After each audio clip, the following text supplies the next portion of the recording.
Welcome to Hauler Talk, a brand new NASCAR podcast that takes you inside the sport like never before.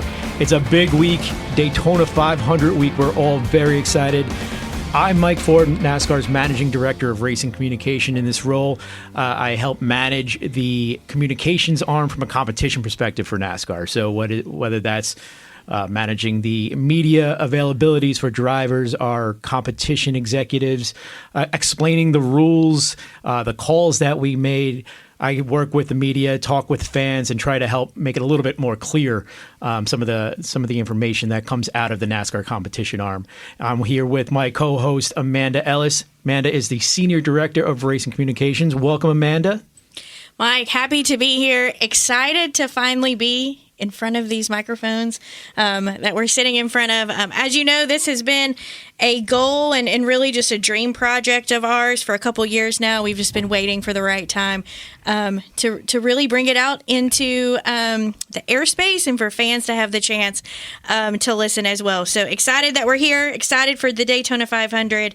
And it's crazy to think a week from now we'll know who the Daytona 500 winner is for the 2025 season.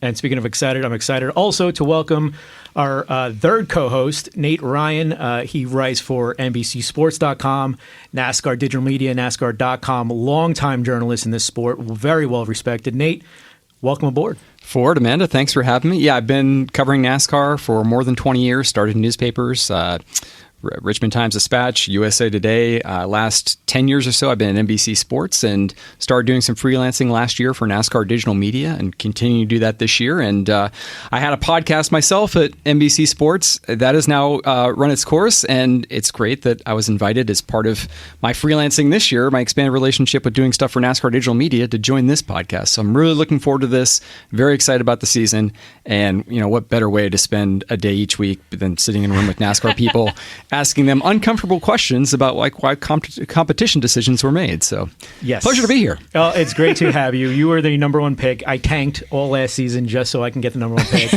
and I went with you. So it's that's kind of what Nate's here for a very important reason, and that reason is really what Hauler Talk is all about. What we want to do is explain to the fan the inside, take you guys behind the curtain, inside the hauler, and that's why it's called Hauler Talk, of all the NASCAR competition decisions. So, we hear things like, why did NASCAR throw that yellow for that wreck? But they didn't do that in the same exact turn, in the same exact portion of the race, under the same exact conditions during the Xfinity race. Well, those are good questions, and sometimes we'll have an answer for that. Sometimes the answer will be, it was a mistake. And we plan to ask those questions to those decision makers, or if those decision makers aren't in the podcast room with us, we'll have that context because we'll ask that question. We'll do the reporting for you coming into this. So I think that's part of what we're hoping to accomplish here. I know Amanda has really championed this podcast and this idea for many years. So what are you hoping to get out of it, Amanda? Yeah, our biggest goal is for fans to feel like they have a seat at the table. That is an opportunity we've had for several years to truly know why NASCAR does exactly, why it makes those decisions and things that maybe transpire during a race. And we really want to give fans that opportunity to know what that looks like. And also, I think the chance to tell some stories that maybe we haven't always had the platform to tell those in. Maybe it's interviews that we'll be able to bring you or anecdotes that we'll be able to bring to the podcast. There's been times where we've had a really great nugget of information, but it hasn't really, maybe it's too long for social media, whether it be X or Instagram or Facebook, or it really wasn't long enough to be a full story that maybe was featured on NASCAR.com. So our hope is just to give another avenue for fans to stay up to speed on racing and news and information, but specifically around the competition department within NASCAR. Yeah, Nate, you were brought in late, so you're kind of a little bit brand new to what we're even talking about here. But I'm sure as a media member, this could be a podcast that you get some of your news from, right? I mean, yeah. Well, especially if you're on it, Forde, because you made news on the NASCAR and NBC podcast in 2023 by telling us I think we're going to have some short track testing that's right. Kind of came out of nowhere. So yeah, I'm always looking Forde forward. Will be good for at least one or two surprise announcements. I promise. Yeah, I remember I opened my mouth with that, and Nate, Jeff Gluck, and I forget who the other person. Pistone. They were all like. And I'm like, oh no, did we not announce that yet? Oops. Oopsie. So, yeah, but no, I mean, I'm a huge proponent of transparency, like any, hopefully, journalist worth his salt or her salt would be. You want to have that opportunity to interview people and have them explain things and do it candidly. So I think this seems like it's a great idea that you guys have here. And I think that if I'm a fan of NASCAR and I know that I'm going to get like the down low from people who are in the room with the big decision makers explaining, well, this is why we did this or this is why we did that, even if it's not always what they want to hear, having that platform to be able to tell them and explain this is the reason why we did something, I think that's good. That's why I was so excited to have Nate. We were so excited to have Nate because Nate has the seasoned journalistic chops to ask the questions that need to be asked. And, Amanda and I are communications experts and, experts, professionals. We get paid for it. I don't know how expert we are. Yeah, be careful using experts. But we don't know. We can predict the questions that are asked, and we follow along on social media, and we have an idea of what fans want to hear and talk about. But I think it's important that you're in this room. And then, as you said, Amanda and I, we work in the communications team, and thankfully the competition group brings us into those discussions. So, like I said, if we don't have an Elton Sawyer or Brad Moran or Steve O'Donnell, who we do have, Steve O'Donnell, a little plug coming up. It will be our first guest at Hauler Talk coming up a little bit later in the show. If we don't have those folks, we at least have myself and Amanda who can provide that context because we've heard it from the horse's mouth. Or Nate has likely done some reporting on it and can also provide some insight to several of the topics. Yeah, and Nate, you touched on something there I wanted to add to is you said, fans may not like what they hear. So one thing we want fans to know listening on this, first episode is to understand, like, we want you to hear what we have to say. We want you to hear the stories we have to share. But we're also not really trying to necessarily always change your opinion. We just want you to have the chance to hear our side of the story. If you listen to it and you still think either NASCAR made the wrong decision or you simply do not agree at all with the decision or call that NASCAR made, that's okay. We get that. We know that fans are passionate about, why they believe what they believe, but we wanted to just provide another opportunity to really tell what that story looks like from our vantage point, truly most days that we work here at NASCAR.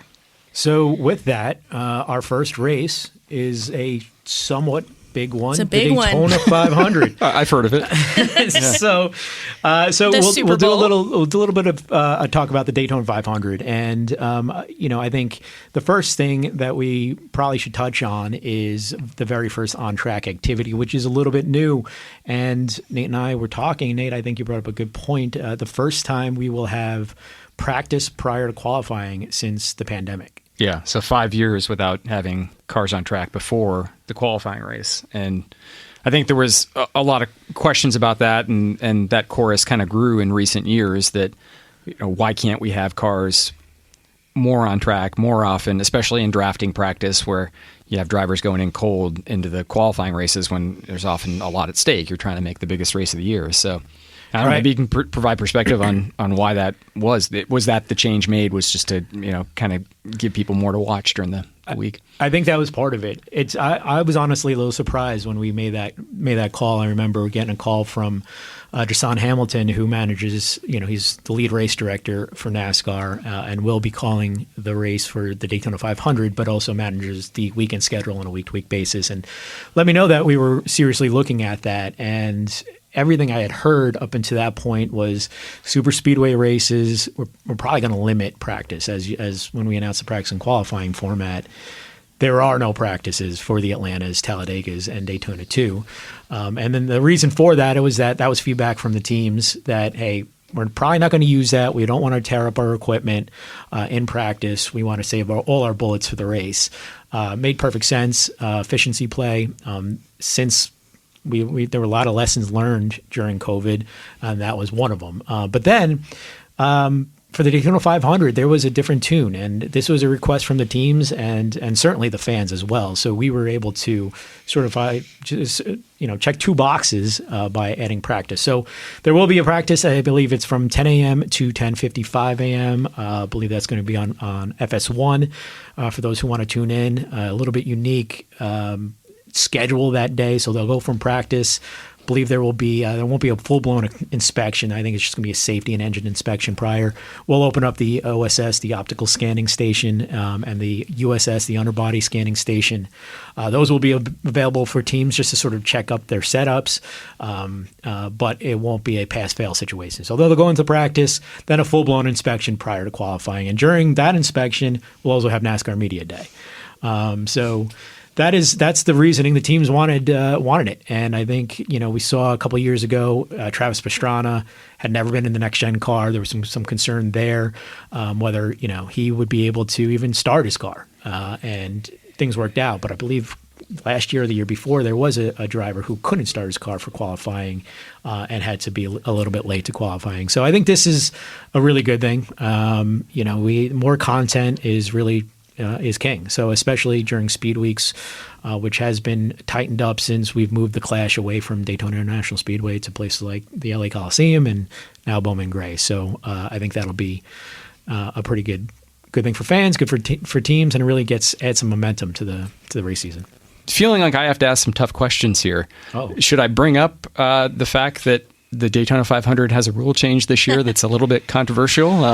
Absolutely. Let's go. Has essentially a special provisional for a named driver, and this year it's going to be Helio Castroneves with Trackhouse Racing being included in the race essentially automatically, right? So yes, if the listeners haven't heard, there's something called the open exemption provisional, and really what that is, it gives a driver. The rule actually doesn't say elite driver, but that's really what it's for. So if it gives a world-class driver a guaranteed spot in a race, doesn't have to be the Daytona 500, but the feeling is, and everyone kind of thinks that the Daytona 500 will be the only race where this is used. So, and why people say that is, when we enter the charter system, a quote-unquote full field is 36 entries. A max field is 40. And since the charter was implemented, really very rarely have you seen more than 40 entries in a race. It's only happened 3 times in the last 3 years, and it was always the Daytona 500. So what this rule means is if you have to apply for it for approval 90 days out, and if NASCAR approves it, you are guaranteed a spot in a race. Now you can qualify your way in, and if you do qualify your way in, the field will be 40 cars. If you don't qualify in, you can revert to that OEP and start 41st. So Helio Castroneves, Trackhouse Racing applied for it 90 days out and was approved. So he is in the Daytona 500 no matter what. So the question that always comes up, there's a couple questions that come up. The first one is, how did they pull this off? I didn't know about this. No one knew about this rule until the middle of January when he announced it, and that's a month. That's 30 days prior to the Daytona 500. So how they found out is this is baked into the charter agreement that was signed in September. So Justin Marks, or one of his folks, clearly read word for word the charter, noticed this corollary. So no one got like a heads up. Like NASCAR didn't go tell teams, hey, make sure to read the fine print on this one. Like it was just something that was put in there, and then teams were. So what we did was we took the charter agreement, and any updates to it were redlined. Any Word document. So I don't believe anyone actually waved a flag that said, hey, make sure you look at this. If you want to do it, do it.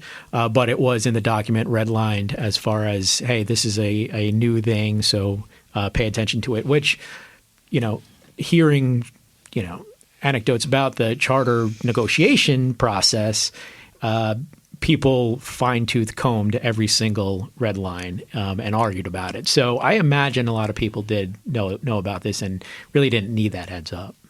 Interesting. So, and I think, so people are questioning whether we need to do this. Does it sort of water down the field? You can argue both ways, I can see both ways. When I first heard it, I had some of the same questions. I think really what it comes down to, and what the actual wording of the charter is brings significant attention to the sport. Those words are words of those ilk are literally written into the charter agreement. So what this is if someone makes the effort to want to race in our sport, whether that's an Helio Castroneves, a Lewis Hamilton, a Max Verstappen, or a Jimmy Johnson or Martin Truex Jr., those types of folks would actually be available. They could ask for this as well. NASCAR champion is one of the things that are mentioned in the charter as well. F1 driver is another one, and et cetera is also another one. So it's really up to NASCAR Event Management, NEM. Those three, that acronym is listed several times in the charter agreement, and what that just means is that it's really up to NASCAR competition, and that's how it's going to be. So there's only one per race. So if if Castroneves and a Jimmy Johnson, for instance, both met the deadline and wanted to apply for that would be a conversation that our competition officials would have to have, and it would be probably a tough conversation. So has criteria or anything been discussed if that scenario were to arise? Or? A little bit.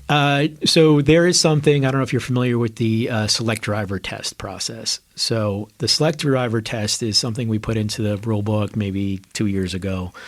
And what it is if a driver who checks 2 of 4 boxes wants to have a special test. Obviously, our testing restrictions have been severely tightened up in recent years. Largely, it's a cost play. If they check 2 boxes, I am going to blank on all 4 of the boxes, but one of them is a championship in another major series, and it lists the series out. Multiple wins in another series, and it lists those out. Major media attention, which is obviously a subjective bullet, and I forget what the 4th one is. But Castroneves obviously checks 3 of those boxes, and he did get awarded a select driver test. He tested in Talladega on January 16th, and there's a certain amount of things they're allowed to do. It's not a all day test. They have a certain amount of sets of tires, things like that.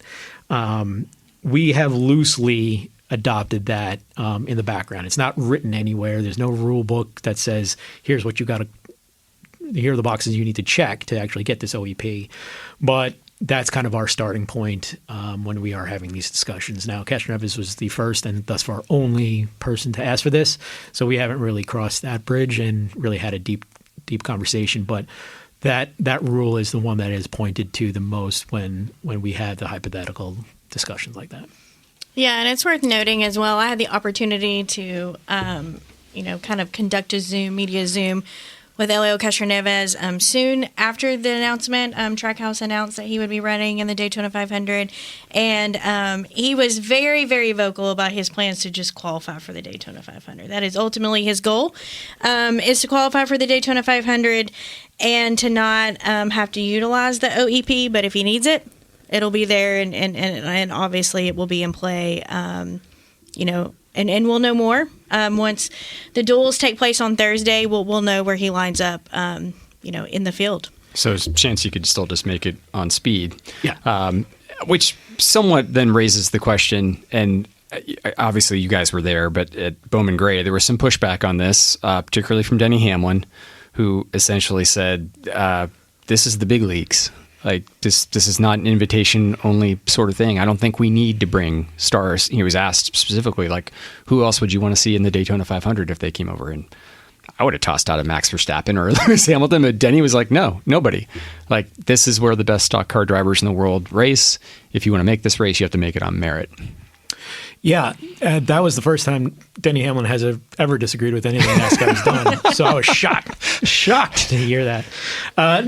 He's not alone. I think Jeff Gluck wrote a column the day after we announced it, kind of saying the same thing, and I think made some pretty good points. And if it was one of those where he doesn't even have to qualify, I think it's one of those things is now Trackhouse has some sense of security that they can go to a Wendy's and say, hey, look, Helio Castroneves is going to be in this race. Would you like to sponsor our car? And oh, by the way, your investment is guaranteed. He will be in the Great American Race on Sunday, and you're not going to roll the dice and just just race on or qualify on Wednesday and race in the duels potentially. And that's this isn't the first time we've ever had this rule. We've had the past champions rule, and that's a little bit similar. We've had this is a little bit of akin to promoters provisionals, which is something that is not the top level of stock cars, I understand, so that maybe helps Denny's point. But I will say I don't disagree totally with Denny. I think he made some decent points. I think his rhetoric was a little stronger, even though it's reeks of desperation, not reaps desperation, Denny. But I think his point was fair. I thought he did say reeks. It was reaps? He said reaps. Okay. He's reaping what he said. Reaping what he says. Well, because I'm playing devil's advocate a little bit and taking Denny's side, or at least giving that's voice. That's why we have you here, Nate. We told you that's why we wanted you on this podcast. And I agree with him to some degree. Like, I would like to see a Verstappen or a Hamilton race the Daytona 500. Do I like the automatic entry concept? I can see his point on that, to what Forde was saying. But I'll give you guys a chance to, and understanding this is a competition podcast, not a marketing podcast, but are there ways that it does benefit NASCAR to have a 4-time Indy 500 winner in the Daytona 500? Do you have tangible ways that you can kind of justify and go to a Denny Hamlin or whoever and say, hey, here's why this makes sense? I mean, I'm sure. Amanda hosted the media availability. It was packed, right? Yeah, I mean, I would say just based on the number of media who showed up after, it was announced that he was going to be available, I think is a good show of hands, so to speak, on people's interest. I think, he was on Dancing with the Stars. I know that was several years ago, but I mean, I think Helio Castroneves is someone that, a lot of people know his name. More motorsports fans may know his name than others, but I do think he's someone that transcends, kind of just our general fan base. And the one thing that I really took away from that opportunity that I had to speak with him is just like how excited he is to be here. Like he was, really excited for the opportunity, really excited to have the chance to run the Daytona 500, and just overall, like, looks at it as a big opportunity for him. Like I said, in that media Zoom, he made it very clear he wants to qualify on time. But I think to even get him to that point, this process being in place helped the team, to Forde's point, have the backing they need from a sponsor, the opportunity, to have the plans for him to come over and drive and compete in the 500. I truly believe it will help people tune in and watch on Sunday for sure. And I think Blaney said a similar thing, or maybe Chase. One of the two came in prior to Denny, because I think Jenna Fryer from the Associated Press was asking that question of what each driver thought of the 41st provisional, and it was mixed. I think Denny was the lone dissenter, but also the the most aggressive in the language he used in it. So that's why it got the most play. But I think it was Blaney who said, Blaney spoke about how he'd been teammates with him in the Penske, past. the Team Penske connection. Yeah. And he was like, it's very cool for me, paraphrasing here on Ryan's words, but he just said, it was really cool to have the chance to know that he could compete against him. That he kind of grew up in the Penske family, and obviously Helio Castroneves was a part of that. And I think having that chance to know that you could race against him in the Daytona 500, was a cool moment for him. But I think several drivers, not just Blaney, just commented on the fact that Castroneves is a world-class racer, to your point, multiple Indy 500 winner. And I think that comes into play when they think about him being in that field, for sure. Yeah, but to your marketing point, I think one of the drivers, I can't remember what he said, but there are going to be Castroneves fans that aren't NASCAR fans or IndyCar fans that aren't NASCAR fans. They're going to go tune into the Daytona 500, and maybe that's the only race they watch all year. Or maybe it won't be. Maybe they get the bug and they watch all season long. And I think that's. Maybe they'll have a chance this year to actually watch Larson do the double. Yeah, if it works out for him to be able to do it, you know. But it's your probably point, be, it's bridging that opportunity and that gap between those two fan bases. And it's going to be if we do get an F1 driver, say Mexico City, there is an opportunity. Whether we get more than 40 entries is probably to be seen, and probably will be surprising considering the expense of going to Mexico. But that's probably the next possibility, next race we have to see this. And if we get a F1 driver, you're going to get F1 fans that want to touch NASCAR and now are going to be watching NASCAR because of this guaranteed entry of a potential F1 driver. Right. So Mike Forde confirms F1 driver at Mexico City this year. Not yet, but just kidding. When it comes, when it happens, I will take the credit. Absolutely. You're here first on Holler Talk. Mike will fire up the podcast just to make that announcement when it happens. So that is our Daytona preview. I think that's hopefully we got you well prepared for the race, for the new OEP rule that you may you'll certainly hear all about. I'm sure Fox will.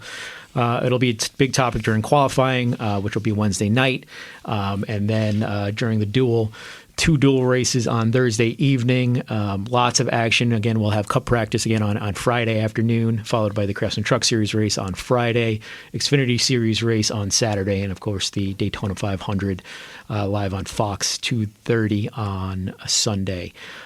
So it's going to be a great race, a great week of racing at Daytona International Speedway, and I can't wait for it. So it's going to be a great kickoff to the race season. We'll talk all about it in next week's episode, but don't go away. We have a very special guest coming up.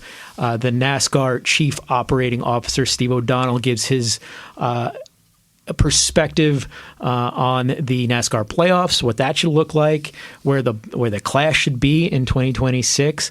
Talks a little bit about his career and his development and coming up, rising through the ranks to be one of the top executives at NASCAR. So great interview with Steve. Appreciate him joining. So stick around for that. It's a good interview. Okay, we are now joined by our very first guest at Holler Talk, and that is NASCAR's Chief Operating Officer, Steve O'Donnell. Steve, welcome. It is great to be here, and I'm sorry that you had to dig so far down the well to get me. Well, it's, we were talking about this earlier before you got here. This is the first time, at least you, Nate, and I have been in the same airspace since 2020, when we probably shouldn't have been in airspace at all. September of 2020 during COVID. Amanda Saley wasn't there. Where's the beer? Yeah, we were outside for it. It was fine. Yeah, it was all right. We were outside. That's true. And we had alcohol, which kills all the germs. So I think we're all right. But because of that interview, there was a big interview that Nate Ryan did. I encourage everyone to check it out. NBCSports.com. You'll probably have to Google it. We'll put the link in the description of this podcast. Outstanding profile of our man Steve O'Donnell here. But there were a lot of notes that he took that couldn't make it into that story. So this is almost a little bit of a B-sides interview that we're going to start off with. And one of the things that couldn't get in the story was your upbringing in the Middle East, and specifically Egypt.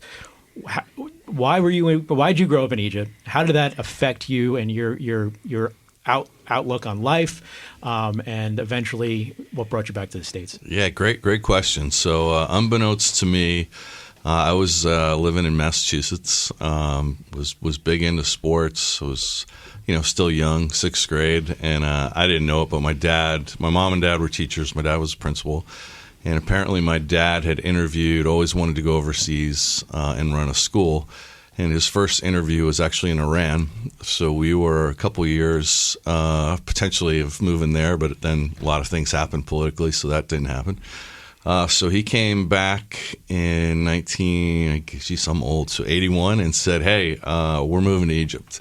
My brothers and I kind of were like, what the hell, where?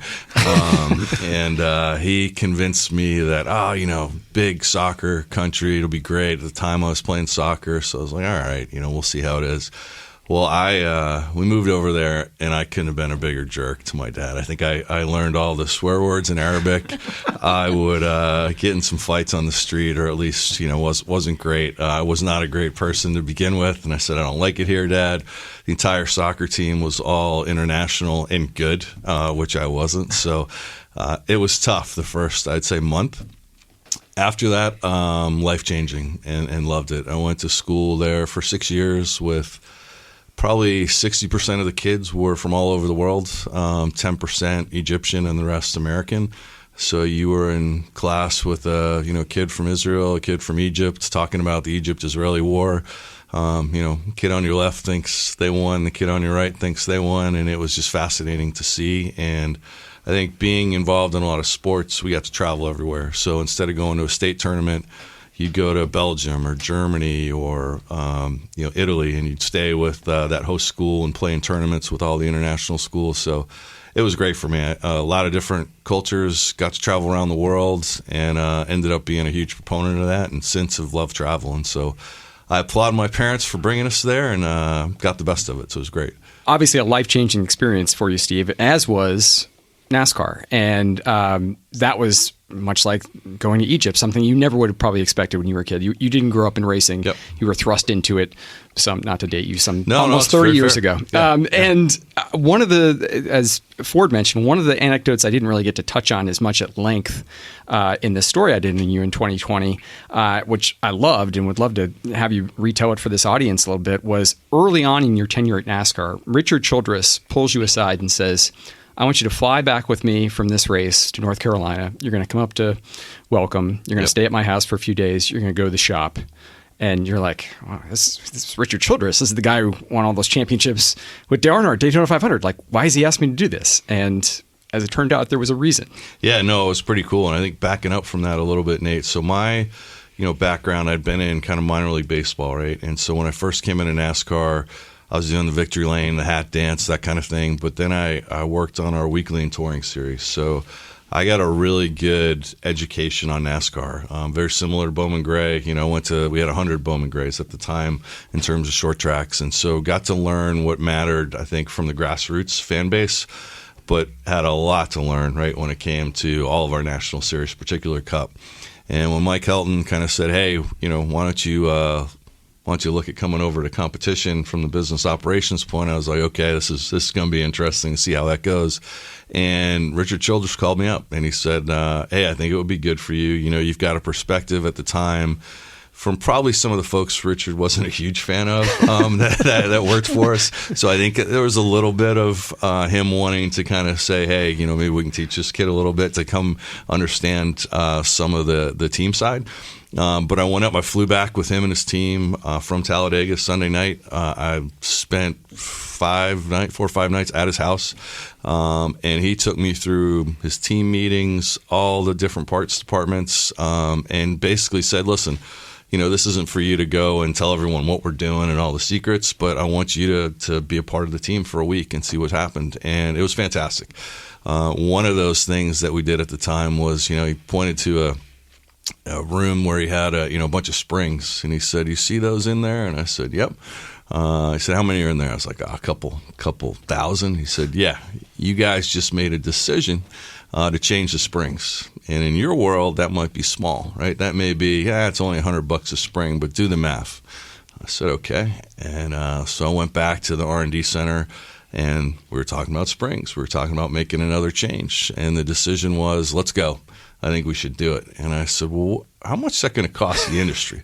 And they said, well, it's not too much when you look at it per team. When you did the math, it was over $2 million. That just from a simple one-off discussion, it'd be like me and Mike Forde saying, hey, let's change the springs. We do it. Boom, cost the industry $2 million. And, it started to add up and add up. So it gave me a great perspective of, long-winded way of saying, every single thing on that car matters. And there's really no small decision because it's going to affect the entire team, how they put cars together, what they do, people, supplies. So it was a great learning experience for me. And to RC's delight, you won that fight, right? I won that fight. Yeah, it was good. And to RC's delight, I probably made some good moves, but man, lately probably some bad moves for RC. But I'm trying to balance it out. Your name might not be spoken of as highly exactly. as it once was. Well, let's shift to race control for a minute, because something that we often talk about is fans can be, kind of brutal sometimes with their feedback, and they have a lot of questions on kind of what happens in race control. And one thing that I've always found interesting is you are as much of a fan in race control as probably the number one fan watching from home on their couch. If it's taking too long to, for the wrecker to hook up a car, you're wanting to know what's happening. Why is it taking so long? If, we're not able to go back to green as quickly as you think we should, you're very vocal when you've been in race control.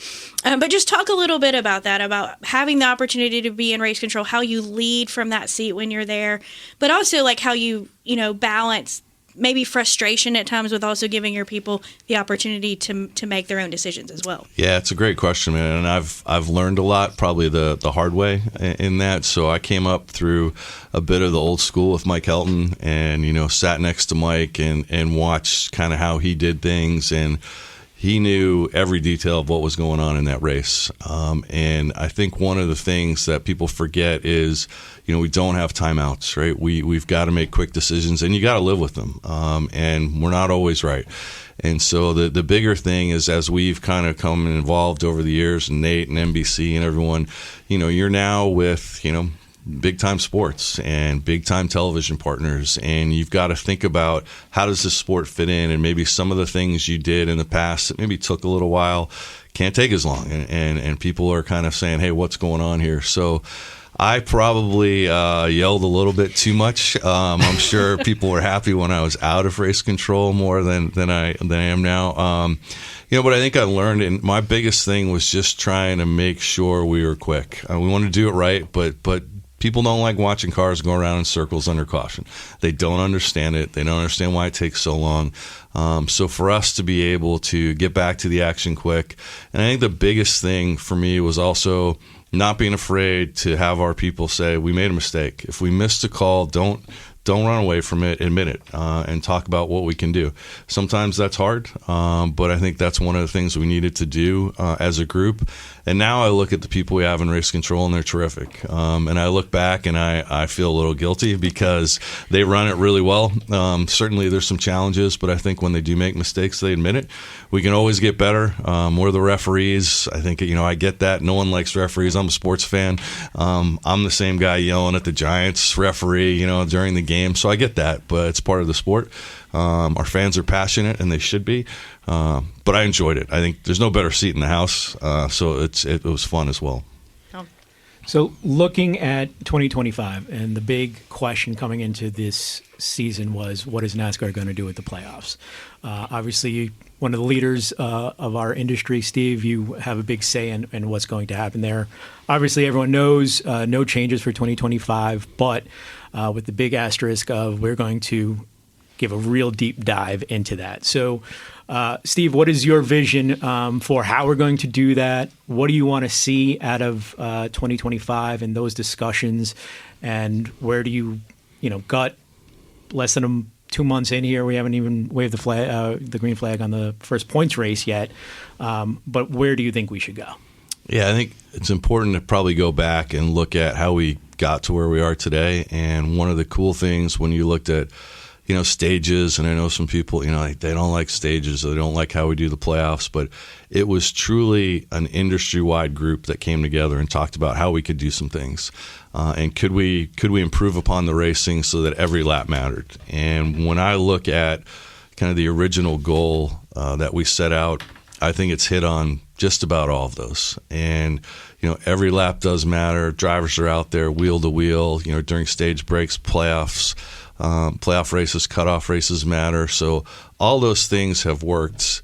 But now you got to look at it and say, what could you do better? Or what are the things you may have missed? And so certainly, what we've seen around, OEM and OEMs and their influence, bigger and bigger. So how do you balance that, right? Never want to see what took place last year.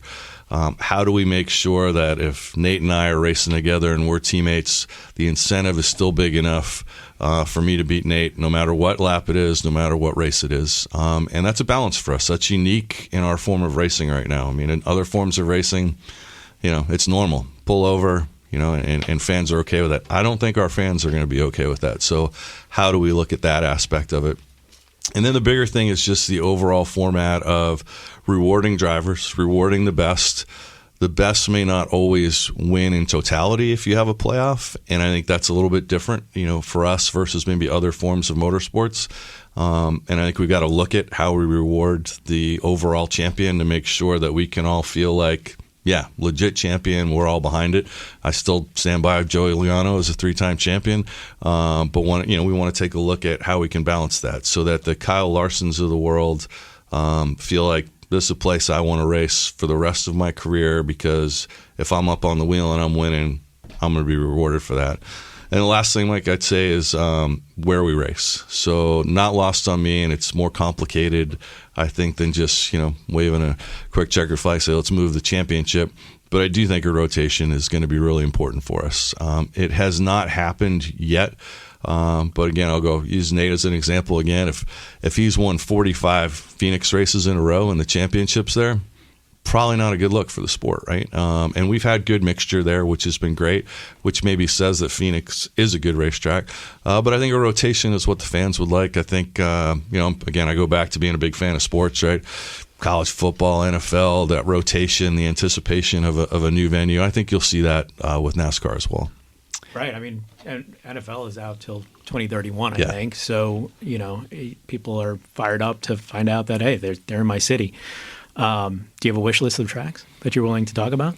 So I have a wish list. I would say wherever we can put on a great race. I think if you talk to the industry folks, right, more drivers and teams, they'd be like, no super speedways. And I get that. I think, that they have a good place where we race.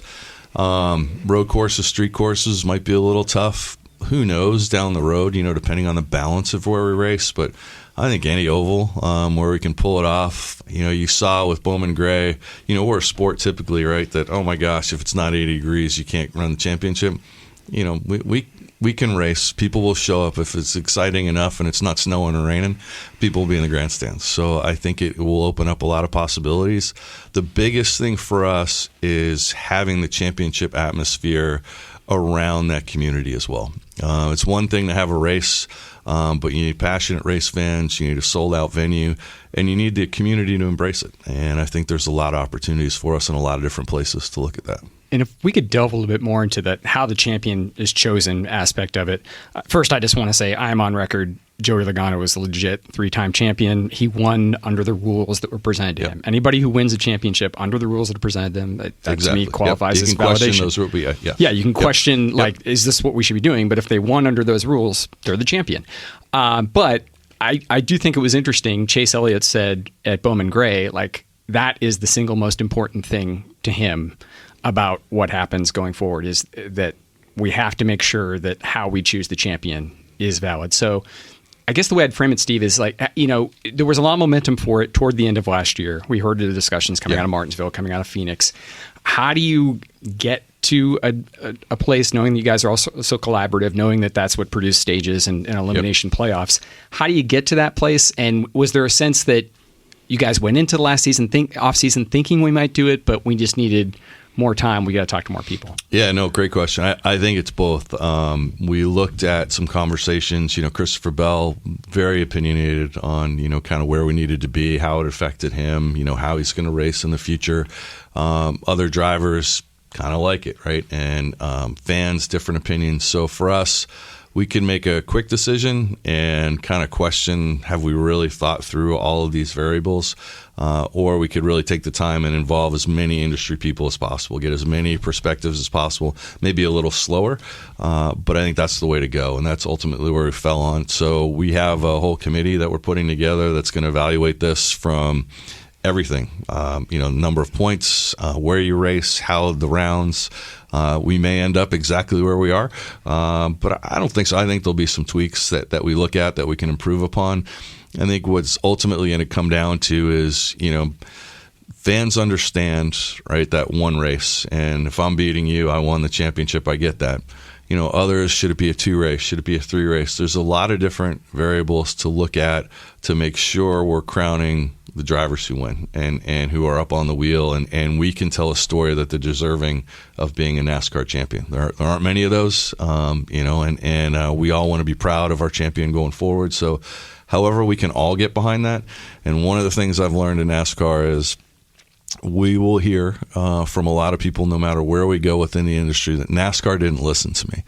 And there's a difference between NASCAR listening to you or agreeing with you. And so what I can assure everyone is we will absolutely listen to all different opinions. Ultimately, we've got to make the decision that we believe is right for the sport and ultimately for the race fans. And those two sometimes get confused in our industry that, they ignored me. No, we actually just decided to go a different route. As long as we listen and I think have respect to at least understand why we made a decision, then we're in a good place. Where we were always in a bad place is NASCAR made a decision, didn't talk to anyone, why did they do it, and we couldn't explain it. You're dead. And I think we've done a much better job of that. A lot more still that we can do, but we've got to be able to explain why we're doing things. And that's the purpose of the committee. Exactly. It'll be across the board. Across the board, yep. And I think we'll include some fans in that. I think we're looking at, is it fan council, what's that representative, and figuring out how we do that as well. Yeah, there is a list. I think it's pretty well baked, and I can promise the fans and listeners right now that there are people that want it absolutely no change whatsoever. It's the greatest thing ever. And then there's the complete opposite side of the spectrum. And I think that was super important that you guys really baked that list and came up with that list of having very outspoken people, and you can probably guess some of those names. Those names are going to be on the list, and I think it's important that everyone's voice is heard in this process, and I think that's going to be kicked off maybe as soon as next week in Daytona. Yeah, and I think the balance, Mike, right, is when you hear fans say, well, I want it to go back to the way it was, and some of those examples we could say, okay, driver who never won a race wins a championship, or wins one race wins a championship. Maybe fans like that. I don't know. You look at, I want the racing to go back to where it used to be. All right, driver wins by 3 laps. Are we okay with that or not? So we've got the most competitive field I think we've ever had. So that championship format needs to match that. And so the sport's always got to evolve. But also, as you saw with Bowman Gray, right, stay true to its roots. So there's a fine line and balancing that. It's really tough to do. I've been on the right side and the wrong side of those decisions, but I think this will be a key one for us to get right.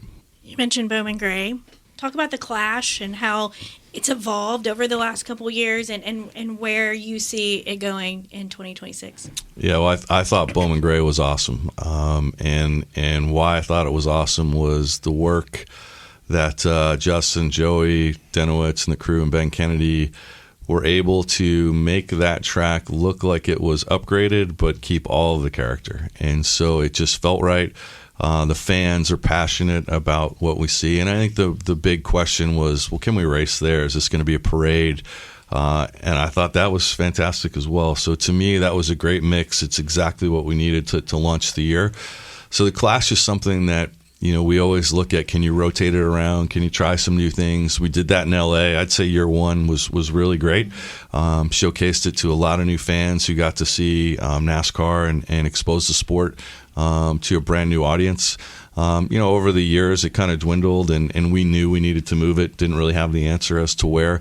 I think Bowman Gray, if I got a vote, I'd like to see us go back there in 2026 as well, and reward the fans who showed up and see what we can do. And then beyond that, I think there's two things. I think you can look at the Clash as potentially other new venues. Could you go international, or could you use that same model of a short track in the U.S. where NASCAR comes in, rewards that track and their competitors for what they're doing, makes some upgrades to the facility that we leave for the next generation of racers, and then we stay for a little bit and move on to the next one. So I think a combination of both of those would be really cool. I really like the idea of NASCAR coming in and investing in a short track for those. I think Burt Meyer said it best, that he's looking at where the sport's going, and he saw the impact of NASCAR coming in, what the families have done prior to NASCAR operating that facility is incredible, right? I mean, the Madhouse is the Madhouse for a reason.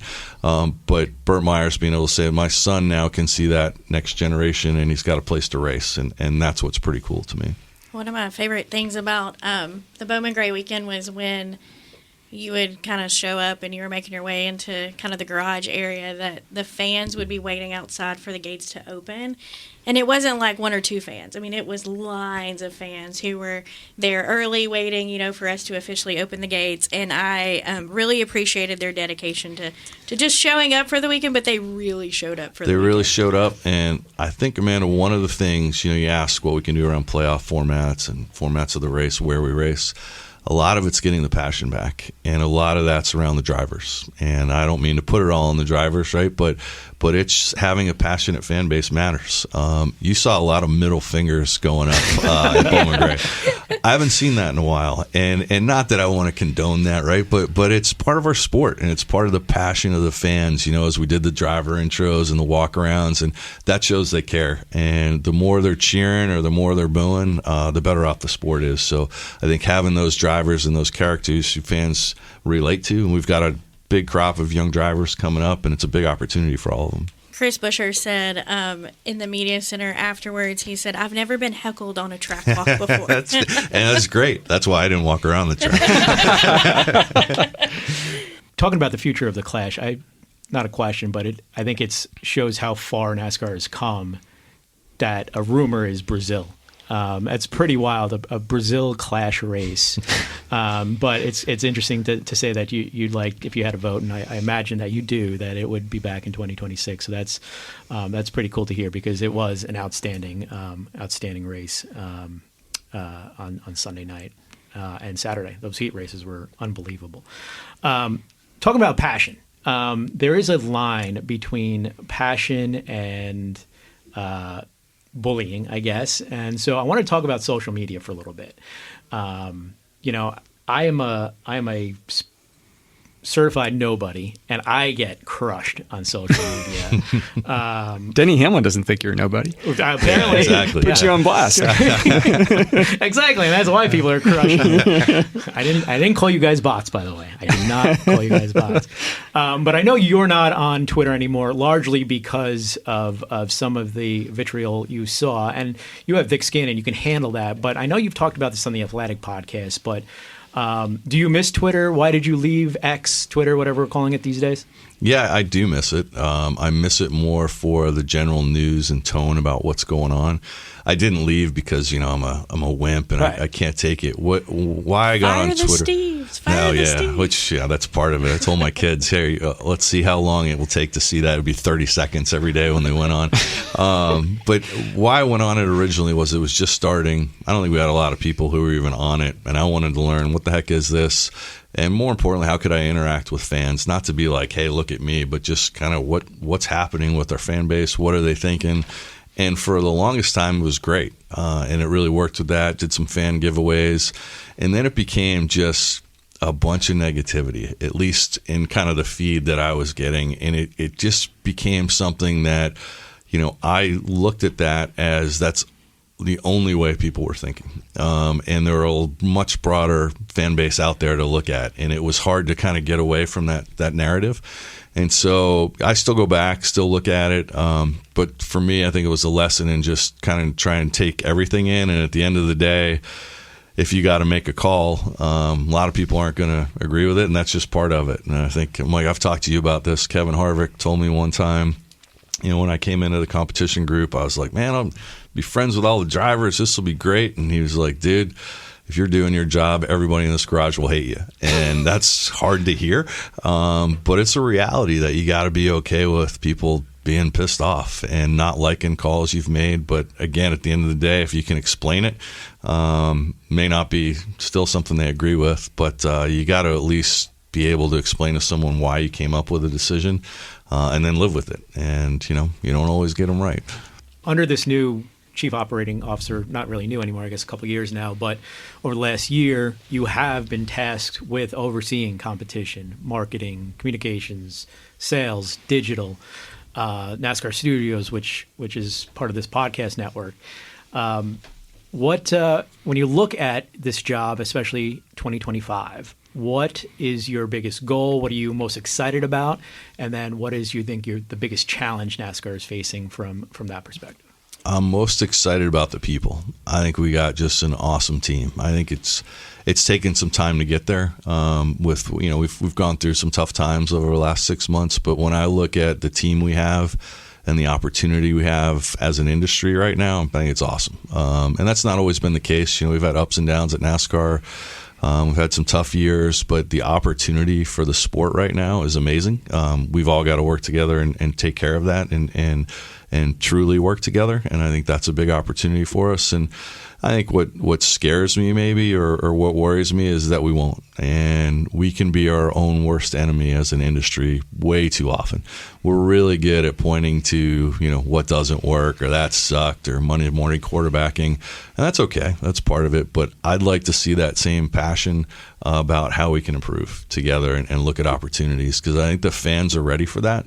And the people that we have in the industry that are even coming back and now in an ownership position all want that. So I think it's a really good opportunity for the sport. So, Steve, we wanted to offer the fans an opportunity with our guests to kind of have a chance to get to know them and kind of learn some of their favorite things, a book that they've read, a podcast they listen to. Let's do two for you. Favorite sports event or favorite team? You're a guy who I know has attended a lot of sporting events, maybe your favorite experience there. And then also either a podcast or a book that you would recommend for others to listen to or read. Man, let's see. So favorite team Mike and I share is the New York Giants, but they're just absolutely woeful, right? So that's a problem. God bless. Saquon, terrible. Favorite sporting event outside of NASCAR? Maybe it's because similar to our playoffs, I actually enjoy, and it's probably because of the group I go with. I go with a bunch of my family members to the NCAA first round, second round of the tournament.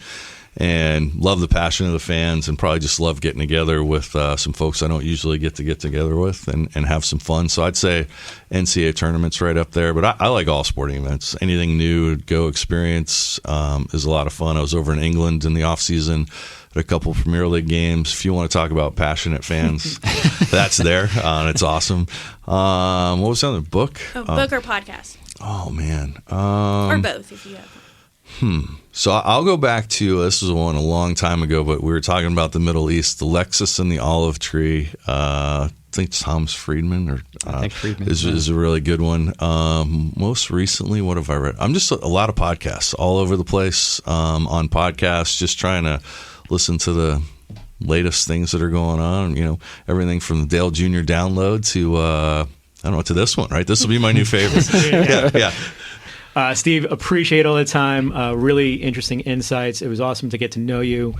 I already know you, but it's awesome. Hopefully the fans got to know you a lot better and see your passion for growing this sport. And you're the biggest NASCAR fan I know as well. So you're all in the same boat. So appreciate the time and the perspective, and hopefully we'll have you back if you're willing to come back. I would love to, and you guys know how I feel about you guys because I work with you every day. But Nate, tremendous amount of respect for what you've done and continue to do for the sport, and always fair. And even when we disagree, I know that you've busted your butt on getting sources right, writing or TV, whatever it is. So that's important, and thanks for what you've done for the sport. Appreciate that very much, Steve, and I appreciate you always being willing to answer the tough questions. I'll bring some tougher ones Forde next time. Helps me, yeah. Forde does a good job with that.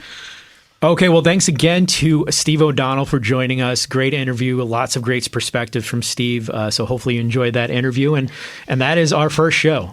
We hope you enjoyed Hauler Talk. Amanda, Nate, I think we crushed it. Our first, I thought it was awesome. I would absolutely download this episode. I would subscribe to this podcast. I'd rate it 5 stars, and I would write nice things. Yes, and I would say, too, to the fans who are listening, hang with us. This is our first go with this, so definitely we promise to get better. We hope to continue to discuss topics that you're interested in, but go ahead and give us a second chance next week because we definitely I feel like we'll be a little bit more comfortable and ready to go after Daytona headed into Atlanta, for sure.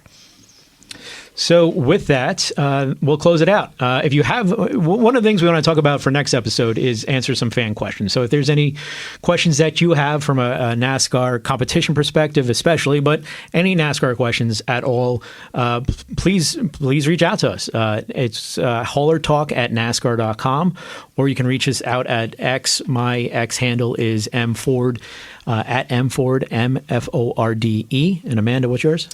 It's Amanda M. Ellis. Amanda M. Ellis. And we'll Nate put them in the show notes. It'll be a little bit easier to find. Yeah, that's a good point. You don't have to be writing furiously if you're driving in the car. That'd be unsafe. And Nate does not have an X account. Well, God bless him. I do, but I'm just not on there. Yeah, don't send the questions to Nate. I'm just reading Forde's X account. Exactly. I'm just reading the replies to Forde. So just crush Forde and crush me through Forde, and I'll see it. And I will add too, if you have a question, like Forde said, make sure you send it to us. If it's not competition related, that's okay too. If we don't know the answer, we probably know the right person to have join us to answer your question. So feel free to fill those, our X handles up with your thoughts as the season progresses.